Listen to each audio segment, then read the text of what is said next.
द्रव्यों का सेवन करेंगे तो कफ नष्ट हो जाएगा, कफ से होने वाली व्याधियां नहीं रहेंगी। बिल्कुल ठीक वैसे ही जैसे यहाँ पे कहा है कि उसी तरह से ये भी बात ठीक है कि शब्द ज्ञान में से धर्म होगा और अब शब्द ज्ञान से अधर्म होगा। आगे देखिए, भूयांसोऽल्पीयांस इति। भूयांसः के शब्दाः सन्ति अपशब्दाः, अल्पीयांसः शब्दाः। परमतापेक्षया प्रकर्ष प्रत्ययः, परमत की अपेक्षा यहाँ पे प्रकर्ष प्रत्यय है भूयांसः अल्पीयांसः में। भूयांसः अल्पीयांसः में कौन सा प्रकर्ष प्रत्यय है? प्रकर्ष प्रत्यय माने अतिशायन अर्थ में होने वाला प्रत्यय। ये सुन अल्प शब्द से और बहु शब्द से, ये सुन प्रत्यय है ना, बहु को भूयस आदेश हो ही जाता है, बहोर लोपो भूच बहु हो, भूच बहु, भू आदेश हो जाता है और यस का यस मिल जाता है, ई का लोप हो जाता है, तो इसलिए भूयस अल्पियस। ये कह रहे हैं कि प्रकर्ष प्रत्यय कैसे कर दिए यहाँ पे, तो प्रकर्ष अर्थ में प्रत्यय यहाँ पर परमत की अपेक्षा हो रहा है। यदि क्योंकि दो में तुलना होती तब ये सुन होता है ना, और बहुतों में तुलना होती है तो इष्ठन होता है। क्या सूत्र है ये सुन प्रत्यय का? ये सुन प्रत्यय का अष्टाध्यायी का पाठ किया करो रोज। द्विवचन विभज्योपपदे तरबीय सुनो, इसका मतलब आप लोग अष्टाध्यायी देखते नहीं हो। द्विवचन विभज्योपपदे तरबीय सुनो, इस सूत्र से ये सुन प्रत्यय होता है। तो ये परमत की अपेक्षा प्रकर्ष प्रत्यय हो रहा है। देखिए आगे, यदि मन्य से बहवः शब्दाः अल्पे अपशब्दाः अंग भूयस्त्वच्च फल भूयस्त्वमिति। यदि मन्य से बहवः शब्दाः अल्पे अपशब्दाः, यदि तुम ऐसा मानोगे कि बहुत सारे तो शब्द हैं, मतलब साधु शब्द हैं, अल्पे अपशब्दाः और अपशब्द थोड़े हैं, तो अंग भूयस्त्वच्च फल भूयस्त्वमिति, और अंग भूयस्त्व के कारण फल भूयस्त्व हो जाएगा। तन्न, वैसी बात ठीक नहीं है। यस्मात् भूयांसोपशब्दः अल्पीयांसः शब्दाः, क्योंकि बहुत सारे तो अपशब्द ही हैं, अल्पीयांसः शब्दाः। तो ये दूसरे के मत की अपेक्षा प्रकर्ष प्रत्यय हो गया। माने जो पहले पंक्ति लिखी है यहाँ पे अल्पे अपशब्दाः, यहाँ पे अल्प अपशब्द दिखाए है ना, उसकी दृष्टि से अधिक अपशब्द दिखा रहे हैं आगे। तन्न यस्मात् भूयांसः अपशब्दाः अल्पीयांसः शब्दाः इति।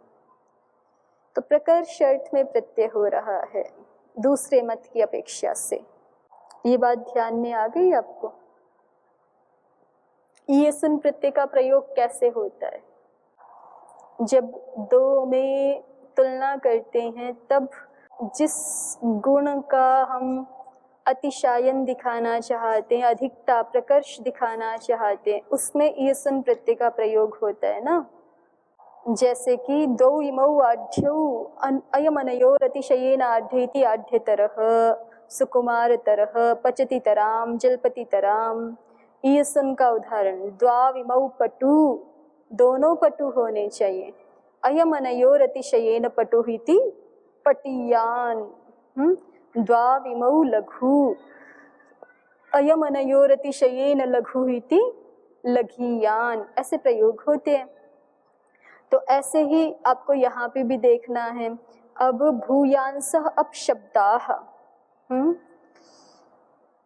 ये प्रयोग कैसे हो जाएगा, या अल्पीयांसः शब्दाः, ये प्रयोग कैसे हो जाएगा?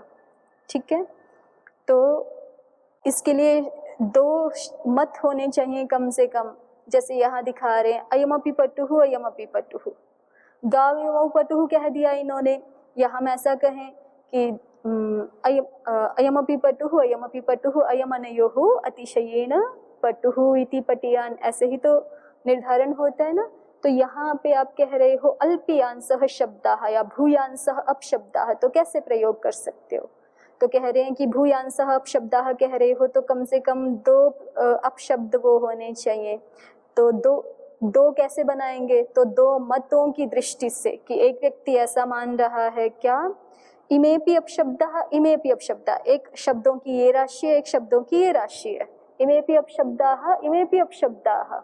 लेकिन पहले मत वाला क्या मान रहा था? अल्पे अपशब्दाः। ठीक है, इमेपि अपशब्दाः इमेपि अपशब्दाः ऐसा करके फिर हम कहेंगे इमेतु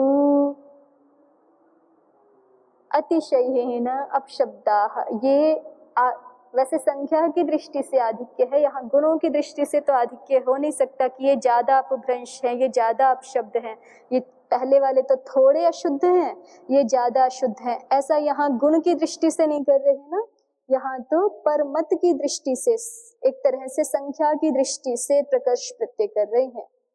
ठीक है, इमेपि अपशब्दः इमेपि अपशब्दः। पहले मत वाला व्यक्ति क्या बोल रहा था? देखिए, इसीलिए दिखाने की कोशिश की प्रदीपकार ने कि यदि मन्यसे बहवः शब्दाः अल्पे अपशब्दाः। ठीक है, तो ये जो परमत वाला व्यक्ति है वो क्या मान रहा है? अल्पे अपशब्दाः। उसकी दृष्टि से दूसरा व्यक्ति कह रहा है कि नहीं, भूयांसः अपशब्दाः। ठीक है, अधिक अपशब्द हैं तो प्रकर्ष हो गया, उसको दिखा रहे हैं। और इसी तरह से परमत वाला व्यक्ति मान रहा है बहवः शब्दाः, तो उसकी दृष्टि से दिखा रहे नहीं, बहवः नहीं है, क्या है? अल्पयांसः शब्दाः। इस तरह से प्रकर्ष दिखा रहे हैं यहाँ पर। आगे देखिए, अज्ञानम मिति तथा च तिरश्चाम ब्रह्म हत्यादि फलभावः। जिज्ञासु ने कहा है ना कि जो अवाग योगवित होगा उसकी तो शरण अज्ञान बन जाएगा। क्यों? क्योंकि जैसे अज्ञानम तस्य शरणम, उदाहरण भी लेके आ रहे हैं कि जैसे कोई शेर है, उसने ब्राह्मण को मार, उसको थोड़े ब्रह्म हत्या लगेगी। मनुष्य कोई ब्राह्मण को मार दे तो उसको ब्रह्म हत्या लगेगी ना। किसी शेर ने मार दिया, किसी जंगली प्राणी ने मार दिया ब्राह्मण को, तो उस प्राणी को थोड़ी ब्रह्म हत्या लगेगी। वही उदाहरण दिखा रहे हैं। तथा च तिरश्चाम हत्यादि फलाभाव, ब्रह्म हत्यादि फलाभाव, जैसे जो तिर्यक प्राणी के तिर्यक योनि के प्राणी होते हैं, उनको जैसे मनुष्य इतर जितने भी हैं तिर्यक योनि के ही हैं। ठीक है, तो जैसे जो तिर्यक योनि के प्राणी हैं उनको ब्रह्म हत्यादि का फल नहीं लगता है, उसी प्रकार से जो अवाग योगवित मनुष्य है, अज्ञान उसकी शरण बन जाएगा।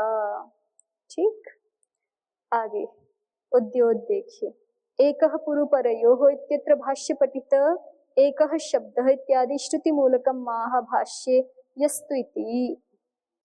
उद्योग जो है यस्तु प्रयुक्ते कुशलो विशेषे, इसका मूल ढूंढने का प्रयास कर रहे हैं कि ये श्लोक कहाँ से आया, इसका आधार क्या है, इसको हम श्रुति स्मृति वाक्य क्या कुछ माने। तो ये श्रुति मूलक वाक्य है ऐसा दिखा रहे हैं। भाष्य में पठित एक वाक्य है, एकः पूर्वपरयोः में सुप्रसिद्ध वाक्य है, एकः शब्दः सम्यक् प्रयुक्तः स्वर्गे लोके कामधुग् भवति। सुना होगा ना आप लोगों ने।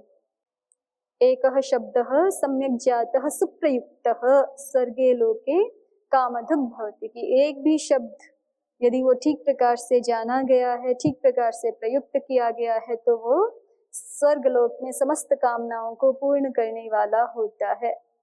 ये भाष्यकार का ही वाक्य है, अभी भी आएगा।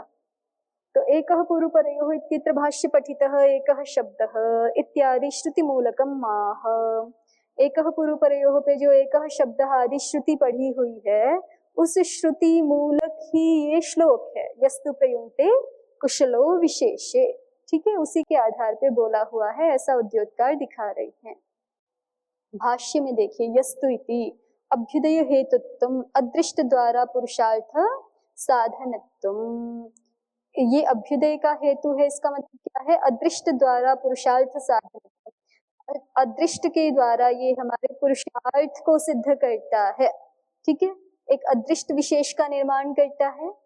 जो कुशल व्यक्ति होता है, जो शब्दों को अच्छे से प्रयोग करता है, यथावत व्यवहार, विशिष्ट व्यवहार काल में शब्दों को यथावत प्रयुक्त करता है, उसका एक अदृष्ट उत्पन्न होता है, उसके चित्त में एक अदृष्ट नामक संस्कार उत्पन्न होता है। और जो पुरुषार्थ को, पुरुषार्थ माने धर्म को, धर्म अर्थ काम मोक्ष में से धर्म को धर्म का साधन बनता है, वो अदृष्ट धर्म का साधन बनता है और धर्म से फिर अभ्युदय होता ही है। ठीक। कुशलः यस्तु प्रयुक्तः कुशलः, कुशलः माने क्या है तो कहा अधीत व्याकरणः, शब्दों के प्रयोग में कुशल अधीत व्याकरण व्यक्ति होगा, तो इसलिए कुशलः का अर्थ द्योतकार कर रहे हैं अधीत व्याकरणः। लक्षण स्मरण पूर्वकम यह प्रयुक्ते इति फलति, और उसको और खोल रहे हैं, लक्षण स्मरण पूर्वकम यह प्रयुक्ते इति फलति, लक्षण स्मरण पूर्वकम, लक्षण स्मरण पूर्वक यह प्रयुक्ते जो शब्दों को प्रयोग करता है, लक्षण स्मरण पूर्वक जो शब्दों को प्रयोग करता है, इति फलति, वह कुशल है। लक्षण क्या है? लक्षण क्या है? सूत्र। ठीक है, तो सूत्र स्मरण पूर्वक जो शब्दों को प्रयोग करता है वह कुशल है, वह अधीत व्याकरण व्यक्ति कुशल है। सोऽनन्तं जयं प्राप्नोति। विशेष इति अर्थ विशेष इत्यर्थः, इन्होंने विशेषे को व्यवहार काल के साथ नहीं जोड़ा है, इन्होंने विशेषे का अर्थ कर दिया है अर्थ विशेष में। ठीक है, शब्दों को विशिष्ट अर्थ में जो अच्छी प्रकार से प्रयोग करे। एक वाक्य के बहुत प्रकार के अर्थ हो सकते हैं। ठीक, प्रदीप ने लगभग दोनों अर्थ लिए थे, अर्थ विशिष्ट भी लिया था और निमित्त विशिष्ट भी, माने प्रसंग भी आ गया था। स एव शब्दः क्वचिद् अर्थे केनचिन् निमित्तेन प्रयुक्तः, और उद्योतकार विशेष का अर्थ कर रहे हैं अर्थ विशेषे, जो शब्दों को विशिष्ट अर्थ में यथावत प्रयोग करता है व्यवहार काल में। फिर भी व्यवहार काल जुड़ा हुआ है ना, इसलिए प्रसंग भी आएगा ही अपने आप। तदाह स एवेति साधर्म्यात्, साधर्म्य मूलकाद अभेदारोपात, साधर्म्य मूलक अभेद का आरोप कर देने से। ठीक हो गया। गवी च गौणी शब्दः साधर्म्यात् प्रयुक्तः साधुः, ये कहा था ना, तो साधर्म्यात् का अर्थ कर रहे हैं साधर्म्य मूलकाद अभेदारोपात। साधर्म्य मूलक अभेद का आरोप कर देते ना हम, अभेद कर दिया। अग्निर्माणव कह, अभेद करके व्यवहार कर रहे हैं ना। गौहु गौणी, गौहु को ही क्या कह दिया? गौणी। साधर्म्य के कारण से उनमें सर्वथा अभेद करके बता दिया, नहीं तो गाय गौणी थोड़े है या मानव का अग्नि थोड़े है, लेकिन फिर भी हम साधर्म्य के कारण से, सादृश्य के कारण से वहां पे क्या कर दे रहे हैं? अभेद आरोप करके व्यवहार कर रहे हैं। भाष्य देखिए, भाष्य यथावत, यथावत व्यवहार काले, तो यथावत का मतलब क्या है? यथावत माने ठीक प्रकार से, उसका अर्थ किया अम्बुकृतादि दोष रहितम, शब्द जो उच्चरित हो वो अम्बुकृत आदि दोषों से रहित होना चाहिए। शिक्षा में ये बहुत सारे दोष गिनाए हैं ना, वर्णों के उच्चारण के, वर्णोच्चारण के जो है वो ग्रस्तम, निरस्तम, अम्बुकृतम, ध्मातम, याद है पाणिनीय शिक्षा? श्लोक ही है वहां पे, और यहाँ पर भी आएंगे आगे। तो अम्बुकृतम का मतलब होता है कि जैसे कोई किसी के बोलने से ऐसे आवाज आती है कि उसने मुंह में पानी ले रखा है, पानी भर रखा है और फिर बोलने का प्रयास कर रहा है, ऐसी आवाज यदि किसी के शब्द ऐसे आए, जैसे कोई शब्द ऐसे भी बोलते हैं ना कि उसने कुछ वो पकड़ा हुआ सा महसूस होता है, कुछ कुछ शब्द बीच में या तो कट जाते हैं, तो ग्रस्त, या जैसे शब्दों को फेंक रहा है बाहर, निरस्त, इस प्रकार के अनेक दोष पाणिनि शिक्षा में गिनाए हुए हैं। तो उन दोषों से रहित शब्दों का प्रयोग, यथावत शब्द प्रयोग का उद्योत ये अर्थ कर रहे हैं। पाणिनीय शिक्षा में वर्णोच्चारण के जो दोष कहे हैं उन दोषों से रहित शब्द प्रयोग, अम्बुकृतादि दोष रहितम। वाचो योगः, फिर शब्द है भाष्य में वाग योग वित्त, है ना, तो उसके लिए उसका अर्थ दिखा रहे हैं। वाचो योगः प्रकृति प्रत्यय विभागेन अर्थ विशेष परत्वम, प्रकृति प्रत्यय के विभाग के द्वारा अर्थ विशेष परत्व होना, ये वाणी का योग है। माने वाणी का संबंध एक अर्थ विशेष के साथ होता है। किसी भी शब्द का हम उच्चारण करते हैं तो वो एक विशिष्ट अर्थ में प्रयुक्त वाक होती है, वाणी होती है, उसी को दिखा रहे हैं। वाणी का योग, वाणी का संबंध माने क्या? प्रकृति प्रत्यय के विभाग के द्वारा उस शब्द का किसी अर्थ विशेष परक होना। ठीक है, कोई भी शब्द किसी अर्थ विशेष परक होगा ही ना, उसी को वाणी का संबंध ऐसा कहते हैं। और वो अर्थ हमें कैसे पता चलता है? प्रकृति प्रत्यय के विभाग से मूलतः। इसलिए कहा प्रकृति प्रत्यय विभागेन अर्थ विशेष परत्वम वाचो योगः। कोई पूछे वाग योग क्या है, तो वाग योग क्या है? शब्द का अर्थ के साथ संबंध होना, विशिष्ट शब्द का विशिष्ट अर्थ के साथ संबंध होना, यही वाग योग है। ठीक है, तो वो शब्द कैसा है? प्रकृति प्रत्यय वाला है। ठीक है, अर्थ कोई विशिष्ट अर्थ है, दुनिया भर के सारे अर्थों को तो कोई शब्द कहेगा नहीं, इसलिए वाचो योगः का अर्थ बताया प्रकृति प्रत्यय विभागेन अर्थ विशेष परत्वम तद्वेत्तीति। ठीक है, व्युत्पत्ति भी दिखा दी है वाग योग विद शब्द की, क्या हुई? वाचो योगः वाग योग, वाचो योगः वाग योगः, षष्ठी समास कर दिया। फिर वाग योगम वेत्तीति वाग योग वित्, फिर प्रत्यय करके हो जाएगा ना, तद्वेत्तीति वाग योग वित्। श्रुतत्वादिति, आगे क इति पे प्रदीप देखिए, क इति पे वाग योग विदः श्रुतत्वाद दोष दर्शनात् चेति प्रश्नः। तो श्रुतत्वादिति यहाँ पे लिखा है, क्या है ये अग्रिम शब्द? पढ़ने में आ रहा है? श्रुतत्वादिति के बाद क्या लिखा है? ये शब्द थोड़ा स्पष्ट नहीं हो रहा है यहाँ पे। जयाप्ति, एकत्र है शायद। देखिए वाक्य पढ़ के देखते हैं, पता चलेगा। एकत्र जयाप्ति दोषयोश्चकारेण समुच्चय प्रतिपादनाच्चेत्यपि बोध्यम। श्रुतत्वाद क इति पर प्रदीप कार ने लिखा था वाग योग विदः श्रुतत्वाद दोष दर्शनाच्चेति प्रश्नः। तो उद्योतकार कह रहे हैं कि वहां कह इति पे इस प्रश्न के हेतु दिखाए हैं, है ना, कि क इति कह ये प्रश्न क्यों किया गया, तो उसके दो हेतु दिखाए हैं। क्या क्या हेतु दिखाए हैं? एक तो वाग योग वित्त, ये कर्ता श्रुत है उस पंक्ति में, है ना, और दूसरा यदि उसी को जोड़ दे, यदि उसी कर्ता को हम दुष्यति क्रिया के साथ संबद्ध कर दें तो दोष आ रहा है, दोष दर्शन हो रहा है। इसलिए तो उद्योतकार कह रहे हैं कि उन दो हेतुओं में ना एक और जोड़ लो। क्या?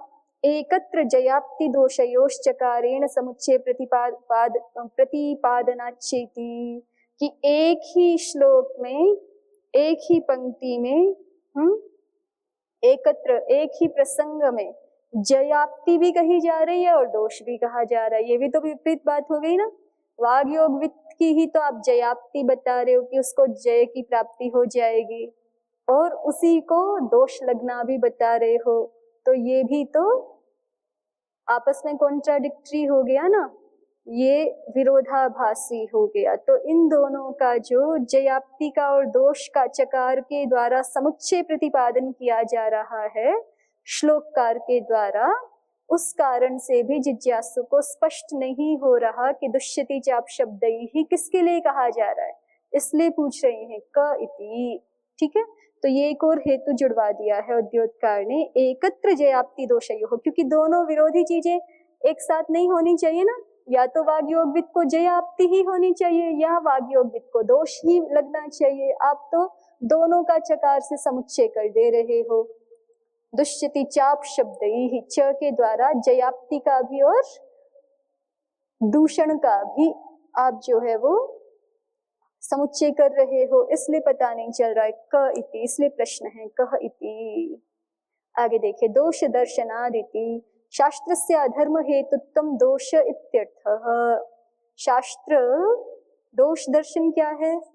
प्रदीप ने शब्द प्रयोग किया था ना, वाग योग विदः श्रुतत्वात् दोष दर्शनाच्च इति प्रश्नः। तो दोष दर्शन क्या है? तो कह रहे हैं शास्त्रस्य अधर्म हेतुत्वम दोष इत्यर्थः। शास्त्र ज्ञान अधर्म का हेतु बन गया, यही ये दोष है। आप कह रहे हो ना वाग योगविद को ही दोष लगेगा, वाग योगविद कौन है? शास्त्र को जानने वाला। इसका मतलब उसके लिए दोष का हेतु कौन बन गया? शास्त्र ज्ञान, या कहिए शास्त्र, शास्त्र ही उसके लिए दोष का हेतु बन गया, उसको अधर्म की प्राप्ति कराने का साधन बन गया। तो शास्त्र ही यदि दोष का, अधर्म का हेतु बन जाए तो फिर ये स्थिति सामान्य नहीं है, ये तो दोषयुक्त स्थिति हो गई। ऐसा नहीं होना चाहिए। शास्त्र तो धर्म का, पुण्य का साधन होना चाहिए। शास्त्र दोष बढ़ाने का साधन तो होना नहीं चाहिए, नहीं तो उसका शास्त्रत्व ही नहीं रहेगा। तो इसलिए कह रहे हैं शास्त्र से अधर्म हेतुत्वम दोषः इत्यर्थः। शास्त्र का अधर्म हेतुत्व दोष है। आगे देखिए, वादी प्रतिवादी पूर्व पक्षोत्तर परतया, उत्तर परतया व्याख्याने सामंजस्यम मत्वा आह पृष्ठैवेति। वादी प्रतिवादी पूर्व पक्षोत्तर पक्षतया, उत्तर परतया, वादी प्रतिवादी पूर्व पक्षोत्तर पक्षतया व्याख्याने असामंजस्यम मत्वा आह। उत्तर परतया की अपेक्षा यहाँ पक्षतया ये पाठ भेद मिलता भी है और ये ठीक भी लग रहा है अधिक। परतया की अपेक्षा पक्षतया होना चाहिए। वादी प्रतिवादी पूर्व पक्षोत्तर पक्षतया व्याख्याने असामंजस्यम मत्वा। प्रदीपकार को ऐसा दिखाई पड़ रहा है कि यदि मैं कह इति को वादी मान लूं, ठीक है, या प्रतिवादी जिज्ञासु मान लूं, और वाग्योगविद को जो है वो सिद्धांती मान लूं। जैसे सामान्य रूप से हम एक जिज्ञासु एक सिद्धांती ऐसे रखते हैं ना, तो यदि इसको जिज्ञासु सिद्धांती मान के चलेंगे, कह को जिज्ञासु मान ले, वाग्योगविद को समाधाता मान ले, कुत एतत् को जिज्ञासु मान ले, और फिर आगे यो ही शब्दान जानाति को समाधाता मान ले, तो फिर ये व्याख्या ठीक से जमेगी नहीं, क्योंकि आगे जो बात कही जा रही है यो ही शब्दान जानाति, वो समाधाता की ओर से नहीं है, सिद्धांत पक्ष नहीं है ना। तो इसलिए प्रदीपकार को वादी प्रतिवादी या पूर्व पक्ष उत्तर पक्ष इस रूप में व्याख्यान करने में उनको कठिनाई हो रही थी, असामंजस्य दिख रहा था, ठीक है। तो वो असामंजस्य मान करके उन्होंने कहा कि कह, ये प्रश्न भी उसी व्यक्ति का है और वाग्योगविद एवं वो भी, उत्तर भी वो स्वयं ही दे रहा है, ऐसा उन्होंने इसलिए किया है, ठीक है। लेकिन कई बार हम जब ऐसी बात दिखती है ना कि उत्तर जो है वो सिद्धांत रूप में नहीं आ रहा है, ठीक है, उत्तर सिद्धांत रूप में नहीं आ रहा है, एक मध्यवर्ती उत्तर आ रहा है, तो वहां हम ऐसा मान लेते कि 3 व्यक्ति बैठे हैं, एक समाधाता बैठा है, 2 जिज्ञासु बैठे हैं। तो एक जिज्ञासु ने, पहले जिज्ञासु ने प्रश्न तो किया था समाधाता से, लेकिन दूसरे जिज्ञासु ने समाधाता को आंसर देने का समय ही नहीं दिया, पहले ही खुद ही बोलने लग गए। ऐसे होता भी है ना कई बार, तो ऐसा भी मान करके कर सकते हैं हम, उसमें भी दोष नहीं है। चलिए, भाष्ये कुत एतदिति। अब भाष्य में जब प्रथम जिज्ञासु ने कहा कह और द्वितीय जिज्ञासु ने कहा वाग्योगविदेव, तो फिर प्रथम ने पूछा है कुत एतद, ऐसा आप कैसे कह सकते हो? तो उसको कहा वाग्योगविदो दोषः कुत इत्यर्थः। कुत एतद का क्या मतलब है? वाग्योगविद को दोष कैसे लग जाएगा? हमें जो पहला जिज्ञासु पूछ रहा है ना कह, वो ध्यान रहना चाहिए, वो किसके लिए पूछ रहा है, कह किसके लिए पूछ रहा है? जहाँ संशय किसमें है? दुष्यति चाप शब्द ही, दुष्यति चाप शब्द ही का कर्ता कौन है ये पूछा जा रहा है कह से, ठीक है। तो दूसरा जिज्ञासु कहता है वाग्योगविदेव, तो जब अग्रिम प्रश्न आएगा कुत एतत्, तो उसका मतलब क्या होगा कि वाग्योगविद कैसे दूषित हो सकता है अपशब्दों से, यही अभिप्राय आएगा ना। उसी को दिखा रहे हैं कि कुत एतत् का मतलब क्या है, वाग्योगविदो दोषः कुतः, वाग्योगविद व्यक्ति का दोष कैसे हो जाएगा, किस कारण से हो जाएगा। आगे देखिए, ननु साधु ज्ञानस्य यथा धर्म जनकता शास्त्रोक्ता न तथा असाधु ज्ञानस्य अधर्म जनकता शास्त्रोक्ता इत्यतः यथेति। कोई जिज्ञासु कह, कुत एतत् जो कह रहा है ना, कुत एतत् वाग्योगविद का दोष कैसे हो सकता है, तो वहां पे कोई व्यक्ति कह सकता है कि साधु शब्द ज्ञान की जैसे शास्त्र में धर्म जनकता कही गई है कि वो धर्म को उत्पन्न करने वाला होता है साधु शब्दों का ज्ञान, ननु साधु ज्ञानस्य, साधु ज्ञानस्य माने साधु शब्दों का ज्ञान, ठीक है, उस ज्ञान की धर्म जनकता जैसे शास्त्रोक्त है, न तथा असाधु ज्ञानस्य अधर्म जनकता, उस प्रकार से असाधु शब्दों के ज्ञान की अधर्म जनकता है ऐसा शास्त्र में कहीं कहा नहीं गया। न तथा असाधु ज्ञानस्य अधर्म जनकता शास्त्रोक्ता। ठीक है, यदि कोई व्यक्ति ऐसा कहे तो उसको दूसरा व्यक्ति उत्तर दे सकता है कि नहीं, यथेति, उसी को दूसरे व्यक्ति ने उत्तर दिया है कि यथैव हि शब्द ज्ञाने धर्मः एवं उपशब्द ज्ञाने अपि अधर्मः।